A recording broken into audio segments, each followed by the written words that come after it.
So last week, I had the opportunity to sit in on a webinar that was put on actually by the city of Lincoln and hosted by their mayor. And it included a professor, John A. Powell. And I've done some of his reading. And one of the things that I really find interesting, although there's a lot I find interesting from what this man says, but where he talks about kind of the difference between inclusion and belonging. And I want to relate that today to a couple things about spiraling up. So he talks about inclusion is that you're allowed to join in. In other words, so I throw a party, and this was his analogy, and I really liked it. But so I throw a party at my house, and you're invited to attend and to fully participate. Come have the food, join in the music, join in the conversation, be a part of everything. But it's still my party and it's my food and my music, which of course would be Jimmy Buffett, and no one would really like that, but my fellow parent heads. Set that aside. But that is inclusion, right? You're included in, you can be a part of the whole process. Belonging is about co-creation.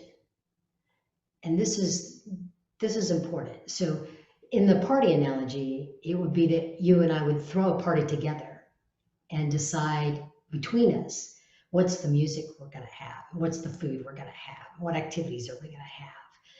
And we co-create that. That is belonging, being a part of the creation of things. And so when I talk about spiraling up, right, it is about belonging. You get to this point, right? Where, when you're considering options and looking at things and bringing other people into that consideration to evaluate ideas, to get other perspectives and all that, you're starting that co-creating process, right? And you're taking the responsibility to engage in that and to engage others, right? To create inclusion, at least come engage. But then that belonging comes from that co-creation. As we pursue solutions in collaboration, that's about co-creation, about putting things together the way we think that they need to go together. And that involves a whole lot of skills. It's not just, hey, come be happy and, kumbaya and all that stuff. It takes a lot of skill to really co-create.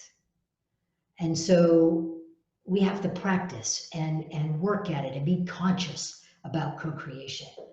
But that is really what leads to synchronicity, if I can just toss a brand in there. But this thing is very fascinating to me. And what I'd love to hear from you are your examples of experiences in co-creation, in creating something together where everyone is engaged in creating together, as opposed to somebody creates and you're allowed in, right? So that's my challenge this week is come tell me a story about your experience in co-creation. Because I really think that would be neat to hear. And maybe it gets included in the book. So speak up. Have a great week. Peace.